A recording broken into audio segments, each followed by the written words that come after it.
Big ಬಾಸ್ನಲ್ಲಿ ಒನ್ಮಿ ಆರ್ಮಿಯಾಗಿ ವ್ಯಕ್ತಿತ್ವದ ಆಟಗಳಲ್ಲಿ ಜನರ ಮನಸ್ಸನ್ನ ಗೆದ್ದಂತಹ ವ್ಯಕ್ತಿ ನಮ್ಮ ಜೊತೆ ಇದ್ದಾರೆ. ಧ್ರುವಂತ್ ಅಲಿಯಾಸ್ ಚರಿತ್ ಬಾಳಪ್ಪ ಅವರಿದ್ದಾರೆ. ಧ್ರುವಂತ್ ಅಂದರೆ ಜಯ ಮಹಾಕಾಲ್. ಈಗ ಹೆಂಗೆ ಅಂತಂದರೆ ಆಡಿಯನ್ಸ್ಗಳು ನಾನು ಮೊನ್ನೆ ಗಾಡೀಲಿ ಬರ್ತಾ ಇರಬೇಕಾದ್ರೂ ಬೈಕಲ್ಲಿ ಜಯ ಮಹಾಕಾಲ್ ಜಯ ಮಹಾಕಾಲ್ ಜಯ ಮಹಾಕಾಲ್. ನಾನು ಆ್ಯಕ್ಚುಲಿ ಆಟ ಆಡೋಕ್ಕೆ ಹೋಗಲಿಲ್ಲ, ಅಲ್ಲಿ ಬದುಕೋಕ್ಕೆ ಹೋಗಿದ್ದು. ನನ್ನನ್ನು ತೋರಿಸ್ಕೊಳ್ಳೋದು ಆಟ ಆಡೋಕ್ಕೆ ಹೋಗಲಿಲ್ಲ, ಅಲ್ಲಿ ಬದುಕೋಕ್ಕೆ. ಬಾದ್ಶಾ ಕಿಚ್ಚ ಸುದೀಪ್ ಅವರಿಂದ ಚಪ್ಪಾಳೆ ತಗೊಂಡು ಹೊರಗಡೆ ಬರ್ತೀವಿ. ಇದು ನನ್ನ ಗೆಲುವು, ಇದು ನನ್ನ ಕತೆ. ಮುಡ್ಚಿಡ್ಲಮ್ಮ.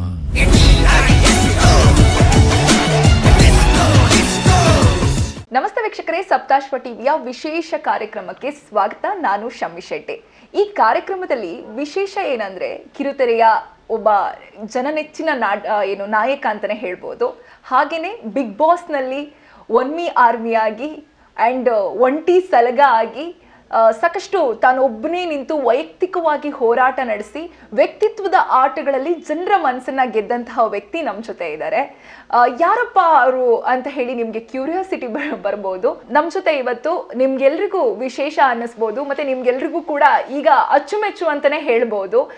ಧ್ರುವಂತ್ ಅಲಿಯಾಸ್ ಚರಿತ್ ಬಾಳಪ್ಪ ಅವರಿದ್ದಾರೆ. ಅವ್ರನ್ನ ಮಾತಾಡಿಸ್ತಾ ಹೋಗ್ತೀನಿ. ಅವ್ರ ಕಂಪ್ಲೀಟ್ ಲೈಫ್ ಜರ್ನಿ ಬಗ್ಗೆ ಮಾತಾಡೋಣ, ಬಿಗ್ ಬಾಸ್ ಜರ್ನಿ ಬಗ್ಗೆ ಮಾತಾಡೋಣ. ಕಂಪ್ಲೀಟ್ ಅವರ ಒಳಗಿನ ಭಾವನೆಗಳು, ಅವರ ಲೈಫ್ ಸ್ಟೋರಿಗಳನ್ನ ನಿಮ್ಮ ಜೊತೆ ನಿಮ್ಮ ಮುಂದೆ ಇಡ್ಲಿಕ್ಕೆ ಪ್ರಯತ್ನ ಪಡ್ತೀನಿ. ಸರ್ ನಮಸ್ತೆ. ನಮಸ್ತೆ. ನಾನು ಆಗ್ಲೇ ಹೇಳಿದಾಗೆ ಧ್ರುವಂತ್ ಅಲಿಯಾಸ್ ಚರಿತ್ ಬಾಳಪ್ಪ ಅಂತ ಹೇಳಿದೆ. ಮೊದಲು ಅಲ್ಲಿಂದನೇ ಪ್ರಾರಂಭ ಮಾಡೋಣ. ಚರಿತ್ ಬಾಳಪ್ಪ ಅವರು ಧ್ರುವಂತ್ ಆಗಿದ್ದು ಹೇಗೆ ಸರ್? ಚರಿತ್ ಅನ್ನೋದು ನನ್ನ ಜನ್ಮನಾಮ, ಬಾಲಪ್ಪ ನಮ್ಮ ತಂದೆ ಹೆಸರು. ಸೊ ಚಿಕ್ಕದ್ರಿಂದ ನನ್ನ ಹೆಸರು ಇರುತ್ತೆ. ಆದರೆ ಕೊಡ್ಲಿಪೇಟೆ ಅನ್ನೋ ಹಳ್ಳಿ ನಮ್ಮದು, ಕೊಡಗಲ್ಲಿ. ಮೂಲತಃ ನಾನು ತಂದೆ ತಾಯಿ ಎಲ್ಲ ದಕ್ಷಿಣ ಕನ್ನಡದವರು. ಸೊ ಅಲ್ಲಿ ಚಿಕ್ಕ ಕೃಷಿಕರಾಗಿದ್ದಾರೆ ನಮ್ಮ ತಂದೆ. ಸೊ ಅಲ್ಲಿಂದ ನನ್ನ ಬಾಲ್ಯದ ದಿನಗಳು ಕೊಡ್ಲಿಪೇಟೆ ಅನ್ನೋ ಊರಿಂದ ಶುರುವಾಗುತ್ತೆ. ಸೊ ಗೊತ್ತಲ್ಲ, ಹಳ್ಳಿ ಲೈಫ್, ಕೆಂಬಸ್ಸು ಹಳ್ಳಿ ಲೈಫ್. ಸೊ ಎಲ್ಲ ನಾರ್ಮಲ್, ಬೇರೆ ಒಂದು ಮಿಡಲ್ ಕ್ಲಾಸ್ ಫ್ಯಾಮಿಲಿ, ಅದೇ ಲೈಫ್ ಸ್ಟೈಲ್ ಇದ್ದಿದ್ದು ನಮ್ಮದು.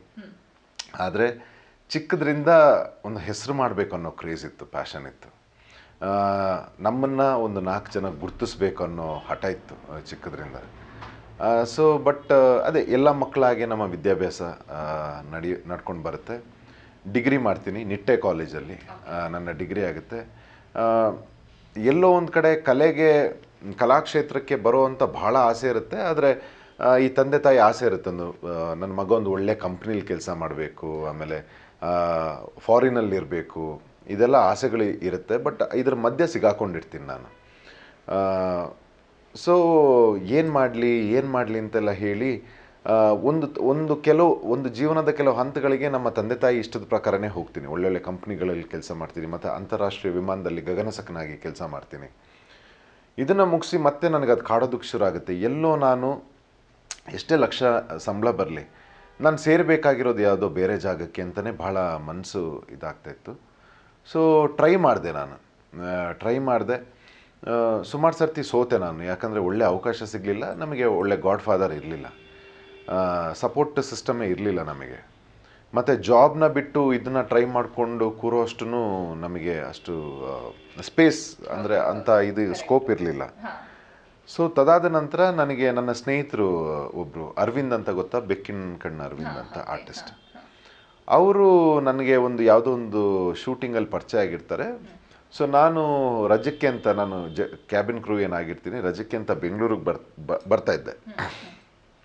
ಆಗ ಅವ್ರದ್ದೊಂದು ಪೋಸ್ಟರ್ ನೋಡ್ತೀನಿ, ತಮಾಷೆಗೆ ಅವ್ರಿಗೊಂದು ಫೋನ್ ಮಾಡ್ತೀನಿ, ಸರ್ ನಿಮ್ಮ ಪೋಸ್ಟರ್ ನೋಡಿದೆ, ಸಿನಿಮಾದ ಯಾವುದು ಪೊಲೀಸ್ ಗೆಟಪಲ್ಲಿದ್ದೀರಿ, ನಮಗೊಂದು ಸೈಡ್ ರೋಲ್ ಕೊಡಿ ಅಂತ. ನೀನು ಮಾಡ್ತೀಯಾ ಅಂತ ಕೇಳಿದ್ರು. ನೀವು ಅವಕಾಶ ಕೊಟ್ಟರೆ ಮಾಡ್ತೀನಿ ಅಂತ ತಮಾಷೆಗೆ ಅಂತ ಹೇಳಿದ್ದು ನಾವು. ನಮ್ಮ ಮಮ್ಮಿನೂ ಆಡ್ಕೊಳ್ತಾ ಇದ್ರು ಮನೇಲಿ. ನಾನು ಅವ್ರಿಗೆ ಸೀರಿಯಲ್ ನೋಡಬೇಡಿ, ನಿಮ್ಮ ತಲೆ ಹಾಳು ಮಾಡುತ್ತೆ ಸೀರಿಯಲ್ ಅಂತ ಅಂತಿದ್ದೆ. ನೀನು ಮಾಡ್ಲಿಂಗ್ ಎಲ್ಲ ಮಾಡ್ತೀಯಲ್ಲ, ನೀನು ಹೋಗು, ನಿನಗೂ ಇಂಟ್ರೆಸ್ಟ್ ಇದೆಯಲ್ಲ, ನೀನು ಯಾಕೆ ಹೋಗಬಾರ್ದು ಅಂತ ಅವ್ರ ತಮಾಷೆಗೆ ಹೇಳಿದ್ದಮ್ಮ. ಇಲ್ಲೇನಾಯಿತು, ಸರಿ ಅಂತ ಹೇಳಿ ಒಂದು ಸ್ವಲ್ಪ ಹೊತ್ತು ಬಿಟ್ಟು ನನಗೆ ಫೋನ್ ಮಾಡ್ತಾರೆ ಡೈರೆಕ್ಟರ್ ವಿನು ಬಲಂಜ, ನನ್ನ ಪಾಲಿನ NST, ನೀನಾಸಂ, ನನಗೆ ದೊಡ್ಡ ಯೂನಿವರ್ಸಿಟಿ ಅವರು. ವಿನು ಬಲಂಜ ಅವ್ರಿಗೆ ಒಂದು ನಾಯಕ ನಟನ ಹುಡುಕ್ತಾ ಇರ್ತಾರೆ. ಸೊ ನನ್ನ ಫೋಟೋಸ್ ಅವ್ರಿಗೆ ಸೆಲೆಕ್ಟ್ ಆಗುತ್ತೆ, ಆಫೀಸಿಗೆ ಬನ್ನಿ ಅಂತ. ಸೆಲೆಕ್ಟ್ ಆಗಿದ್ದ ದಿವಸ ಹೇಳ್ತಾರೆ, ನೀನು ಈ ಪಾತ್ರವನ್ನು ಮಾಡೋದಾದರೆ ನೀನು ಜಾಬ್ ಬಿಡಬೇಕಾಗತ್ತೆ ಅಂತ. ನನಗೆ ಭಾಳ ಕಷ್ಟದ, ಅಂದರೆ ಅಂಥ ಜಾಬ್ನ ಬಿಟ್ಟು ಇಂಟರ್ನ್ಯಾಷನಲ್ ಫ್ಲೈಟಲ್ಲಿ ಕ್ಯಾಬಿನ್ ಕ್ರೂ ತಿಂಗಳಿಗೆ 10 ದೇಶ ತಿರುಗ್ತಿದ್ದೆ. ಆ್ಯಂಡ್ ನಮಗೆ ಉಳ್ಕೊಳ್ಳೋದೆಲ್ಲ 5 ಸ್ಟಾರ್ ಹೋಟ್ಲಲ್ಲಿ. ಸೊ ಇಂಥ ಜಾಬು, ಮತ್ತು ತಂದೆ ತಾಯಿಗೂ ಓಡಾಡೋಕ್ಕೆ ಫ್ರೀ ಇರುತ್ತೆ ನಮಗೆ ಏರ್ಲೈನ್ ಕ್ರೂ ಅಫಿಷಿಯಲ್ ಆದಾಗ.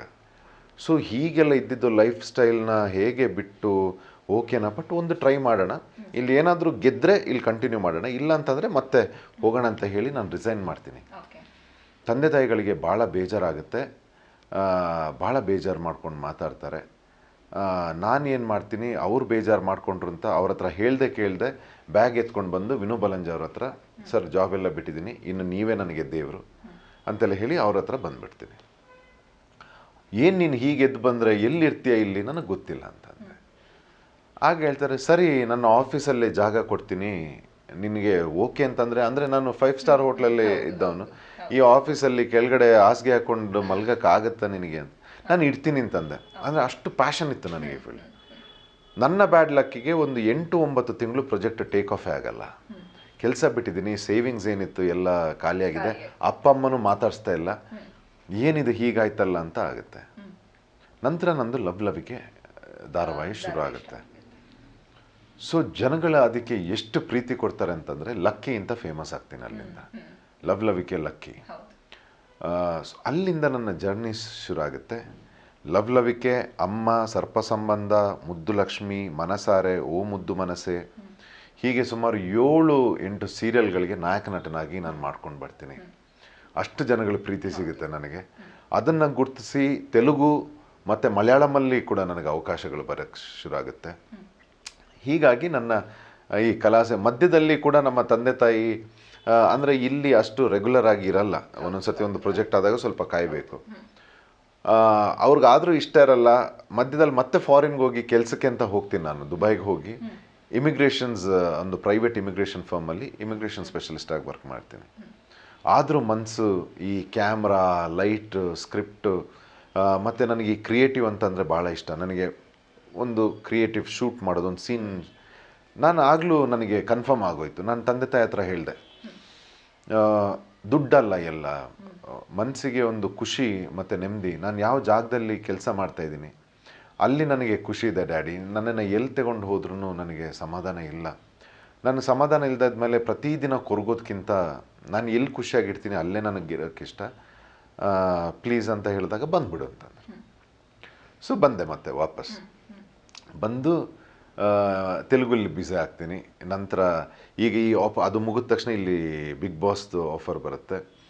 ಸೊ ಇಲ್ಲಿವರೆಗೆ ನನ್ನ ಜರ್ನಿ ಆಗ್ತಾ ಇದೆ. ಓಕೆ, ನಾನು ಹೆಸರಿನ ಬಗ್ಗೆ ಮಾತಾಡ್ತಾ ಇದ್ದೆ. ಒಂದಿಷ್ಟು ಜನರಿಗೆ ಒಂದಿಷ್ಟು ಕ್ಯೂರಿಯಾಸಿಟಿ ಇದೆ, ನೀವು ಆ ಕ್ಯೂರಿಯಾಸಿಟಿಗೆ ಅರ್ಧಕ್ಕೆ ಮೋಸ್ಟ್ಲಿ ಉತ್ತರ ಕೊಟ್ಟಿದ್ರೆ. ಇನ್ನೊಂದು ಏನಂದ್ರೆ, ಈ ಬಾಳಪ್ಪ ಅಥವಾ ಚೆಂಗಪ್ಪ ಈ ತರ ಹೆಸರುಗಳು ಕೊಡಗುಗಳ ಜಾಸ್ತಿ ಬರುತ್ತೆ, ತಂದೆ ಹೆಸರು ಜೊತೆಯಾಗಿ, ಅದು ಅಂದ್ರೆ ಅವ್ರ ಕುಟುಂಬದ ಹೆಸರು ಅದ್ರ ಜೊತೆಲಿ ಬರುತ್ತೆ ಅನ್ನುವಂಥದ್ದು. ಹೇಗೆ ಸರ್, ನೀವು ಮಂಗಳೂರು ಅಂತಾನೆ ಈಗ ಸದ್ಯಕ್ಕೆ ಜನ ಅಲ್ಲ ಅನ್ಕೊಂಡಿರೋದು, ಮಂಗಳೂರಿಗೂ ಈ ಕೊಡಗುಗೂ ಏನ್ ಸಂಬಂಧ, ಹೇಗೆ?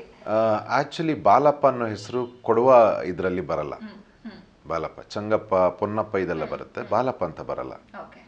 ಸೊ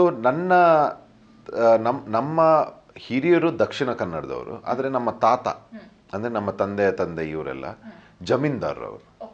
ಅವ್ರೇನು ಮಾಡ್ತಾರೆ, ಕೊಡಗಿನಲ್ಲಿ ಕಾಫಿ ಜಮೀನುಗಳನ್ನೆಲ್ಲ ತಗೊಂಡು ಇಲ್ಲಿ ಸೆಟ್ಲ್ ಆಗ್ತಾರೆ.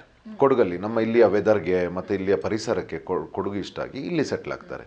ಸೊ ನಮ್ಮ ತಂದೆ ಕೂಡ ಹುಟ್ಟಿರೋದು ಕೊಡಗಲ್ಲಿ, ಅಂದರೆ ದಕ್ಷಿಣ ಕನ್ನಡದವರೇ ನಾವೆಲ್ಲ, ಅವರು ಬೆಳೆದಿದ್ದು ಕೊಡಗಲ್ಲಿ. ಸೊ ಹಾಗಾಗಿ ನಮ್ಗೆ ಅಲ್ಲೂ ಮನೆ ಇದೆ, ಮಂಗಳೂರಲ್ಲೂ ಮನೆ ಇದೆ, ಕೊಡಗಲ್ಲೂ ಇದೆ. ಸೊ ಮೂಲ ನಮ್ಮದು ದಕ್ಷಿಣ ಕನ್ನಡ, ಆದರೆ ಸೆಟ್ಲ್ ಆಗಿರೋದು ಕೊಡಗು. ಓಕೆ. ಸೊ ಹಾಗಾಗಿ ಕೆಲವರು ಏನು ಅಂದ್ಕೊಳ್ತಾರೆ ಅಂತಂದರೆ, ಬಾಲಪ್ಪ ಅಂತ ಬಂದಾಗ ನಾನು ಕೊಡಗಿನಿಂದನೂ ಕೂಡ ಆಗಿರೋದ್ರಿಂದ ನಾನೊಬ್ಬ ಕೊಡುವ ಅಂತ. ಬಟ್ ಈಗ ಕಲಾವಿದನಾಗಿದ್ದೀನಿ. ಸೊ ಹಾಗಾಗಿ ಈಗ ನಾನು ಎಲ್ರಿಗೂ ಸೇರಿರೋನು. ಈಗ ಮಂಗಳೂರು ಅಂತಲ್ಲ, ಕೊಡಗು ಅಂತಲ್ಲ, ಮೈಸೂರು ನಂದೇ, ಮಂಗಳೂರು ನಂದೇ, ಕೊಡಗು ನಂದೇ, ಮಂಡ್ಯನೂ ನಂದೇ, ಇಡೀ ಕರ್ನಾಟಕನೇ ನಂದು. ಆಮೇಲೆ ನಾನು ಪ್ರತಿಯೊಬ್ಬರಿಗೂ ಸೇರಿರೋನು, ಪೊನ್ನಪ್ಪಗೂ ಸೇರಿರೋನು, ಶೆಟ್ರಿಗೂ ಸೇರಿರೋನು, ಗೌಡ್ರಿಗೂ ಸೇರಿರೋನು, ಎಲ್ರೂ ಮನೆ ಮಗ ನಾನು. ಓಕೆ, ಹಾಗೆ ಚರಿತ್ ಅವರ ಬಾಲ್ಯ ಹೇಗಿತ್ತು ಅಂತ ಒಂದು ತುಣುಕಾಗಿ ನೀವು ಹೇಳಿದ್ರಿ. ಆದರೂ ನಾನು ಕೇಳ್ತಾ ಇರೋದು, ಬಾಲ್ಯ ಹೇಗಿತ್ತು? ಆ ದಿನಗಳನ್ನು ನೀವು ನೆನಪು ಮಾಡಿಕೊಂಡ್ರೆ ಮುಖ್ಯವಾಗಿ ಏನು ಜಾಸ್ತಿ ನೆನಪಾಗುತ್ತೆ ತುಂಬ? ನಮ್ಮದು ಬಾಲ್ಯ ಅಂತಂದರೆ ಸೇಮ್ ಒಂದು ಹಳ್ಳಿಯಿಂದ ಏನು ಆಟ ಆಡ್ಕೊಂಡು ಬಂದಿದ್ವಿ, ನಮಗೆ ಒಂದು ಏನೋ ಆಗಬೇಕು ಅನ್ನೋ ಛಲ. ನೆನಪುಗಳು ಸುಮಾರಿದೆ, ಆದರೆ ಆ ಜರ್ನಿ ನಮಗೆ ಈಗ ಒಂದು ಹಂಬಲ್ ಫ್ಯಾಮಿಲಿಯಿಂದ ಬರ್ತಿರಂತಂದರೆ ನಮಗೆ ಜೀವನದ ಪಾಠಗಳು ಹಲವಾರು ಸಿಗುತ್ತೆ ಕಲಿಯೋದಕ್ಕೆ. ಆ ಪುಣ್ಯ ಭಾಗ್ಯ ನನ್ನದಾಗಿತ್ತು. ಮತ್ತು ನಮ್ಮ ತಂದೆ ತಾಯಿ ಅವರು ಹೇಗೆ ಬೆಳೆಸಿದ್ದಾರೆ ಅಂತಂದರೆ, ನಮಗೆ ಟಾಯ್ಲೆಟ್ ಕೆಲಸದಿಂದ ಹಿಡಿದು ವಿಮಾನದಲ್ಲಿ ಕೆಲಸ ಮಾಡೋವರಿಗೆ ಟ್ರೈನಿಂಗ್ ಕೊಡಿಸಿದ್ದಾರೆ ನಮ್ಮ ತಂದೆ ತಾಯಿ. ಸೊ ಹಾಗಾಗಿ ಎಲ್ಲ ಕ್ಷೇತ್ರದಲ್ಲೂ ನಾವು ಒಂದು ಒಳ್ಳೆ ಗಟ್ಟಿ ವ್ಯಕ್ತಿಯಾಗಿ ನಿಲ್ಲಬೇಕು ಅನ್ನೋದನ್ನ ನಮ್ಮ ತಂದೆ ತಾಯಿ ಇದು. ಸೊ ಹಾಗಾಗಿ ನೆನಪುಗಳು ಏನು, ನಾವು ಅದೇ ಫ್ರೆಂಡ್ಸ್ಗಳ ಜೊತೆ ಆಟ ಆಡಿಕೊಂಡು ಬೆಳೆದಿರೋ ಅಂಥದ್ದು. ಬಟ್ ಅಂಥ ವಿಶೇಷ ಅಂತ ಇರಲಿಲ್ಲ, ಬಿಕಾಸ್ ನಾನು ತುಂಬ ತುಂಟ, ಚಿಕ್ಕದ್ರಲ್ಲಿ ಭಾಳ ತುಂಟ. ಅಂದರೆ ನನಗೆ ಪ್ರತಿ ಏನನ್ನೇ ನೋಡಿದ್ರು ಅದು ಹೇಗೆ ಮಾಡಿದ್ದಾರೆ, ಅದು ಹೇಗಾಗಿದೆ, ಕ್ಯೂರಿಯಾಸಿಟಿ ಕಿಡ್. ಸೊ ಅದೊಂದು ತುಂಬ ಇತ್ತು. ಬಟ್ ಹೀಗೆ ನೋಡೋದಾದರೆ ನಾನು ಸ್ವಲ್ಪ ರಿಸರ್ವ್. ನಾನು ತುಂಬ ಬೆರೆಯೋನಲ್ಲ ಜನಗಳ ಜೊತೆ. ಭಾಳ ನನಗೆ ತುಂಬ ವರ್ಷಗಳ ಒಂದು ಇದ್ದಿದ್ರೆ ಅಷ್ಟು ಬೆರಿತೀನಿ, ಇಲ್ಲದಿದ್ರೆ ಭಾಳ ಕಮ್ಮಿ. ನಾನು ಒಬ್ಬನೇ ಇರೋದು. ಸ್ವಲ್ಪ ಭಕ್ತಿ ಜಾಸ್ತಿ ನನಗೆ ದೇವ್ರ ಮೇಲೆ. ನನಗೆ ಅವರೇ ಎಲ್ಲ, ನಾನು ಭಕ್ತಿ ಮಾಡ್ತೀನಿ, ಅಲ್ಲಿ ದೇವರೇ ಎಲ್ಲ. ಅವ್ರ ಜೊತೆನೇ ನನ್ನ ಜಾಸ್ತಿ ಒಡನಾಟ. ದೇವಸ್ಥಾನಗಳಿಗೆ ಜಾಸ್ತಿ ಹೋಗ್ತೀನಿ. ಫ್ರೆಂಡ್ಸ್ ಎಲ್ಲ ಭಾಳ ಕಡಿಮೆ, ತುಂಬ ಕಡಿಮೆ, ಒಂದು 3-4 ಜನ ಅಷ್ಟೇ. ಇಂಡಸ್ಟ್ರಿಯಲ್ಲಿ ಇದ್ದರೂ ಕೂಡ. ಮತ್ತು ನಾನು ಸೋಷಲೈಸಿಂಗ್ ವ್ಯಕ್ತಿ ಅಲ್ಲ, ಸೋಷಲ್ ಮೀಡಿಯಾ ವ್ಯಕ್ತಿ ಅಲ್ಲ. ನನ್ನ ಪ್ರೊಜೆಕ್ಟ್ ಆದರೆ ನಾನು ಎಲ್ಲೂ ಕಾಣಕ್ಕೆ ಸಿಗಲ್ಲ. ನಿಮಗೆ ರೀಲ್ಸು, ಪ್ರಮೋಷನ್ ಇದೆಲ್ಲೂ ಸಿಗಲ್ಲ. ಇದೀನಿ ಸೋಷಲ್ ಒಂದು ಇಂಟರ್ವ್ಯೂ ಒಂದು ಇದಿದೆ ಅಂತ ಬಿಟ್ಟರೆ ಜಾಸ್ತಿ ಸ್ಪಿರಿಚುವಲ್ ಮತ್ತು ನನಗೆ ಈ ಕ್ರಿಯೇಟಿವ್ ಸಂಬಂಧಪಟ್ಟಿದ್ದರಲ್ಲೇ ಜಾಸ್ತಿ ಇನ್ವಾಲ್ವ್ ಆಗಿರ್ತೀನಿ. ಓಕೆ, ಇದಿಷ್ಟು ಬಾಲ್ಯ. ಆದರೆ ರಂಗಭೂಮಿಗೆ ನಿಮ್ಮ ಎಂಟ್ರಿ ಹೇಗೆ? ನಾಟಕಗಳು ಮಾಡ್ತಾ ಇದ್ರಿ, ಪ್ರಹಸನಗಳನ್ನು ಮಾಡ್ತಾ ಇದ್ರಿ, ಅದರಲ್ಲೇ ನನಗೆ ಇಂಟ್ರೆಸ್ಟ್ ಜಾಸ್ತಿ ಇತ್ತು ಅಂತ ಅಂದ್ರಿ, ಹಾಗಾಗಿ ಕೇಳ್ತಾ ಇದ್ರಿ. ಕಲಾಕ್ಷೇತ್ರಕ್ಕೆ ಅಥವಾ ರಂಗಭೂಮಿಗೆ ನನ್ನ ಎಂಟ್ರಿ ಹೇಗಾಗುತ್ತೆ ಅಂತಂದರೆ, ನನಗೆ ಸ್ಕೂಲಲ್ಲಿ ಆ ಡ್ಯಾನ್ಸು ನಾಟಕಗಳು ಮಾಡಿರೋದು ಬಿಟ್ಟರೆ ಬೇರೆ ಯಾವುದು ಥಿಯೇಟ್ರ್ ಅನುಭವ ಇರಲಿಲ್ಲ. ಸೊ ನನ್ನ ಆಸೆ, ನನ್ನ ಮ್ಯಾನಿಫೆಸ್ಟ್ ಏನಿತ್ತು, ನನಗೆ ಒಂದು ಒಳ್ಳೆ ಗುರು ಸಿಕ್ಕಿದ್ದು ವಿನು ಬಲಂಜ ಅವರು. ಸಂಪೂರ್ಣವಾಗಿ ನನ್ನನ್ನು ಒಬ್ಬ ಹುಡುಗನಿಂದ ಕಲಾವಿದನನ್ನಾಗಿ ಮಾಡಿದ್ದವರು ನನ್ನ ಗುರುಗಳು. ಹೇಗೆ ಆ್ಯಕ್ಟ್ ಮಾಡಬೇಕು, ಕ್ಯಾಮ್ರಾ ಹೇಗೆ ಫೇಸ್ ಮಾಡಬೇಕು, ಇಂದ ಶುರು ಮಾಡಿದ್ದವರು. ಅವ್ರು ತುಂಬ ತಾಳ್ಮೆಯಿಂದ ನನ್ನನ್ನು ತಿದ್ದಿದ್ದಾರೆ. ಸೊ ನನ್ನನ್ನು ಕೆತ್ತಿದ್ದಾರೆ. ಇವತ್ತು ಏನು ನಾನು ಇಷ್ಟು ಮಾಡ್ಕೊಂಡು ಬರೋದಕ್ಕೆ ದೊಡ್ಡ ಕಾರಣ ಅವರು. ಸೊ ಅವರಿಂದ ನನಗೆ ಅವರೇ NSD, ಅವರೇ ನೀನಾಸಂ ನನಗೆ. ಸೊ ಹಾಗಾಗಿ ನಂತರ ಜನಗಳು ಇಷ್ಟಪಡ್ತಾ ಹೋದರು. ಅವ್ರು ಏನು ವಿದ್ಯೆನ ದಾರೆ ಕಳ್ತೀವಿ ಮತ್ತು ನಮ್ಮ ಮ್ಯಾನರಿಸಮಲ್ಲಿ ಏನು ಕೊಡ್ತಾ ಇದ್ವಿ, ಜನಗಳು ಇಷ್ಟಪಡ್ತಾ ಬಂದು ಇಲ್ಲಿವರೆಗೆ ಬಂದಿದ್ದೀವಿ, ಇನ್ನು ಮುಂದೆ ಹೋಗ್ತೀವಿ. ಓಕೆ, ಚರಿತ್ ಅವರ ಮೊದಲ ಕೆಲಸ ಯಾವುದು ಮತ್ತು ಎಲ್ಲಿ ತನಕ ಎಜುಕೇಷನ್ ಕಂಪ್ಲೀಟ್ ಆಗಿದೆ? ಒಂದಿಷ್ಟು ಜನರಿಗೆ ಕ್ಯೂರಿಯಾಸಿಟಿ ಇದು. ನಂದು ಡಿಗ್ರಿ ಆಗಿದೆ. ನಾನು actually science student, PCMB. Doctor ಆಗಬೇಕು ಅಂತ ಆಸೆ ಇತ್ತು. ಡಾಕ್ಟರ್ ಆಗೋದಕ್ಕೆ ತುಂಬ ಓದಬೇಕು. ಓದೋದ್ರಲ್ಲಿ ನಾವು ಬಹಳ ಇದರಲ್ಲಿದ್ವಿ. ಸೊ ಈ ರಿಸ್ಕ್ ತಗೊಳ್ಳೋದು ಬೇಡ ಅಂತ ಅನಿಸ್ತು. ಸೊ ಹಾಗಾಗಿ ಡಿಗ್ರಿಗೆ ಬಂದ್ವಿ. ಬೇಗ ಪ್ರೊಫೆಷನ್ ಸ್ಟಾರ್ಟ್ ಮಾಡೋಣ, ಕೆರಿಯರ್ ಸ್ಟಾರ್ಟ್ ಮಾಡೋಣ ಅಂತ. So bachelors in business management ಮಾಡಿದೆ, ಮತ್ತು ಫಿನಾನ್ಸ್ ಇದರಲ್ಲಿ ಪೋಸ್ಟ್ ಇದು ಮಾಡಿದೆ. ಸೊ ಇದು ನನ್ನ ಎಜುಕೇಷನ್. ಓಕೆ, ಏನು ಮೊದಲ ಕೆಲಸ ಏನು sir? Hong Kong Shanghai banking corporation ಅಂತ ಇದೆ. ಪ್ರಪಂಚದ one of the top bank, ಅದು ನಂಬರ್ 1 ಟಾಪ್ ಬ್ಯಾಂಕ್. ಅಲ್ಲಿ ಮಾರ್ಗೇಜ್ ಡಿಪಾರ್ಟ್ಮೆಂಟ್ ಅಂತ ಇರುತ್ತೆ. ಇಂಟರ್ನ್ಯಾಷನಲ್, ಇಲ್ಲಿ ಇರೋ ನಾರ್ಮಲ್ ಬ್ಯಾಂಕ್ ಅಲ್ಲ, ಇಂಟರ್ನ್ಯಾಷನಲ್. ಸೊ ಅದರಲ್ಲಿ ನಾನೊಂದು ಡೇಟಾ ಅನಾಲಿಸ್ಟ್ ಆಗಿ ನಾನು ಸೇರ್ತೀನಿ ಅಲ್ಲಿ. ಈ ಜಾಬಿಂದ ಶುರು ಆಗುತ್ತೆ. ನಂತರ ಡೆಲ್ ಕಂಪ್ಯೂಟರ್ಸಲ್ಲಿ ಸೀನಿಯರ್ ಟೆಕ್ ಸಪೋರ್ಟ್ ಅಸೋಸಿಯೇಟ್ ಆಗಿ ವರ್ಕ್ ಮಾಡ್ತೀನಿ. ಮ್ಯಾನ್ ಪವರಲ್ಲಿ ಒಂದು ಸ್ವಲ್ಪ ಟೈಮ್ವರೆಗೆ HR ಆಗಿ, ರೆಕ್ರೂಟಿಂಗ್ ಹೆಡ್ ಆಗಿ ಕೆಲಸ ಮಾಡ್ತೀನಿ. ತದಾದ ನಂತರ ಜೆಟ್ ಏರ್ವೇಸಲ್ಲಿ ಕ್ಯಾಬಿನ್ ಕ್ರೂ ಒಂದು 4.5 ವರ್ಷ. ಮತ್ತು ಮಧ್ಯದಲ್ಲಿ ಮಾಡಲಿಂಗ್.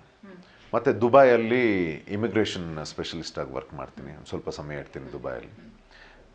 ಅದರದ್ದು ಮಧ್ಯ ಅದೇ ಇಲ್ಲಿ ಕಲಾ ಸೇವೆ ಹೋಗಿ ಮತ್ತೆ ಬಂದು ಮತ್ತೆ ಕಲಾ ಸೇವೆ ಮಾಡಿ ಸುಮಾರು 8-9 ಧಾರಾವಾಹಿಗಳಲ್ಲಿ ನಾಯಕ ನಟ. ಹೌದು ಹೌದು. ಏರೋಪ್ಲೇನ್ ಅಲ್ಲಿ ವರ್ಕ್ ಮಾಡ್ತಾ ಇದ್ರಿ, ಆಗ ಇಂಟರ್ನ್ಯಾಷನಲ್ ಆಗಿ ಸುತ್ತಾಡ್ತಾ ಇದ್ರಿ, ಮತ್ತೆ ಇಂಟರ್ನ್ಯಾಷನಲ್ ಹೋಗೋ ಒಂದಿಷ್ಟು ಸೆಲೆಬ್ರಿಟಿಗಳ ಜೊತೆಗೆ ನಿಮ್ಮ ಜರ್ನಿ ಬೆಳೀತಾ ಇತ್ತು. ಹೇಗಿತ್ತು ಸರ್ ಆ ದಿನಗಳನ್ನ ನೆನಪು ಮಾಡ್ಕೊಂಡ್ರೆ ಹೇಗಿತ್ತು? ಅದು ಭಾಳ ಅಡ್ವೆಂಚರಸ್ ಮ್ಯಾಮ್. ಯಾಕಂದರೆ ಈ ವಿಮಾನದಲ್ಲಿ ಕೆಲಸ ಮಾಡಬೇಕಾದ್ರೆ ಪ್ರತಿದಿನ ಟೇಕ್ ಆಫ್ ಆದರೆ ಲ್ಯಾಂಡ್ ಆಗ್ತೀವಿ ಅನ್ನೋ ಗ್ಯಾರಂಟಿ ಇರಲ್ಲ ನಿಮಗೆ. ಮತ್ತು ಎಕ್ಸ್ಪೋಜರ್ ಈಸ್ ಇಂಟರ್ನ್ಯಾಷನಲ್ ಎಕ್ಸ್ಪೋಜರ್ ಅಂದರೆ ನಮ್ಮ ಫ್ಲೈಟ್ ಒಳಗಡೆ ಬಂದಾಗ ಅಲ್ಲಿ ನಾವೇ ಸೆಲೆಬ್ರಿಟೀಸಲ್ಲಿ ಎಂಥ ಸೆಲೆಬ್ರಿಟಿ ಆದರೂ ನಮ್ಮ ಅಂಡರ್ ಬರ್ತಾರೆ ಅವರು. ಸೊ ತುಂಬ ಸೌತ್ ಇಂಡಿಯನ್ ಆ್ಯಕ್ಟರ್ಸ್, ನಿಮ್ಮ ಮಮ್ಮುಟ್ಟಿ, ಮೋಹನ್ ಲಾಲ್ ಇವ್ರ ಜೊತೆ ಮತ್ತು ನಮ್ಮ ಕನ್ನಡದ್ದು ಹಲವಾರು ನಟರ ಜೊತೆ ಓಡಾಡಿದ್ದೀನಿ ನಾನು. ಮತ್ತು ನನಗೆ ಮರೆಯೋಕ್ಕಾಗದಿರೋಂಥ ಮೂಮೆಂಟ್ ಅಂತಂದರೆ APJ ಅಬ್ದುಲ್ ಕಲಾಂ ಅವರು ನಮ್ಮ ಬಿಸ್ನೆಸ್ ಕ್ಲಾಸಲ್ಲಿ ಟ್ರಾವೆಲ್ ಮಾಡ್ತಾರೆ. ಅವರ ಸೇವೆ ಮಾಡುವಂಥ ಭಾಗ್ಯ ನನ್ನದಾಗಿತ್ತು. ಕಂಪನಿ ನನಗೆ ಕೊಡ್ತಾರೆ ಅದನ್ನು, ಬಿಕಾಸ್ ಫ್ಲೈಟಲ್ಲಿ ಒಳ್ಳೆ ಹೆಸರು ಮಾಡಿರ್ತೀವಿ ನಾವು. ಸೊ APJ ಅಬ್ದುಲ್ ಕಲಾಂ ಅವರು ಫ್ಲೈಟ್ ಹೋಗಬೇಕಾದ್ರೆ ಅವರ ಸರ್ವಿಸ್ ನನಗೆ ಕೊಟ್ಟಿರ್ತಾರೆ. ಅವರ ಜೊತೆ ಕಳೆದಂಥದ್ದು wings of fire is. So ಅವರ ಜೊತೆ ಕಳೆದಂಥ ಕ್ಷಣಗಳು ಇಟ್ಸ್ ಅಮೇಝಿಂಗ್.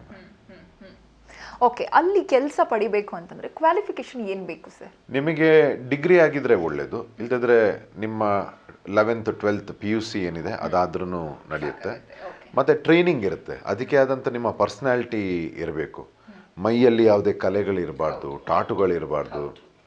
ಮತ್ತು ನಿಮ್ಮ ಸ್ಕಿನ್ ಕ್ವಾಲಿಟಿ, ನಿಮ್ಮ ಸೋಷಲ್ ನಾಲೆಜ್ ಎಷ್ಟಿದೆ, ನಿಮ್ಮ ಮಾತಾಡೋ ರೀತಿ, ರಿಸೀವ್ ಮಾಡೋ ರೀತಿ, ಒಬ್ಬರನ್ನ ನೋಡ್ಕೊಳ್ಳೋ ರೀತಿ, ಮತ್ತು ನೀವು ಎಷ್ಟು ಬ್ರಿಲಿಯಂಟ್ ಇರ್ತೀರಿ. ಯಾಕಂದರೆ ಅಲ್ಲಿ ಮೆಡಿಕಲ್ ಎಮರ್ಜೆನ್ಸೀಸ್ಗಳಾಗುತ್ತೆ, ಕ್ರ್ಯಾಷಸ್ ಆಗುತ್ತೆ. ಇಂಥದ್ದು ಸಿಚುವೇಷನಲ್ಲಿ ಎಷ್ಟು ಧೈರ್ಯ ಇದೆ, ಯಾವ ರೀತಿ ರಿಯಾಕ್ಟ್ ಮಾಡ್ತೀರಿ, ಇದನ್ನೆಲ್ಲ ಚೆಕ್ ಆಗುತ್ತೆ. ಮತ್ತು ತುಂಬ ಓದೋದಿರುತ್ತೆ ನಿಮ್ಮ ಟ್ರೈನಿಂಗಲ್ಲಿ.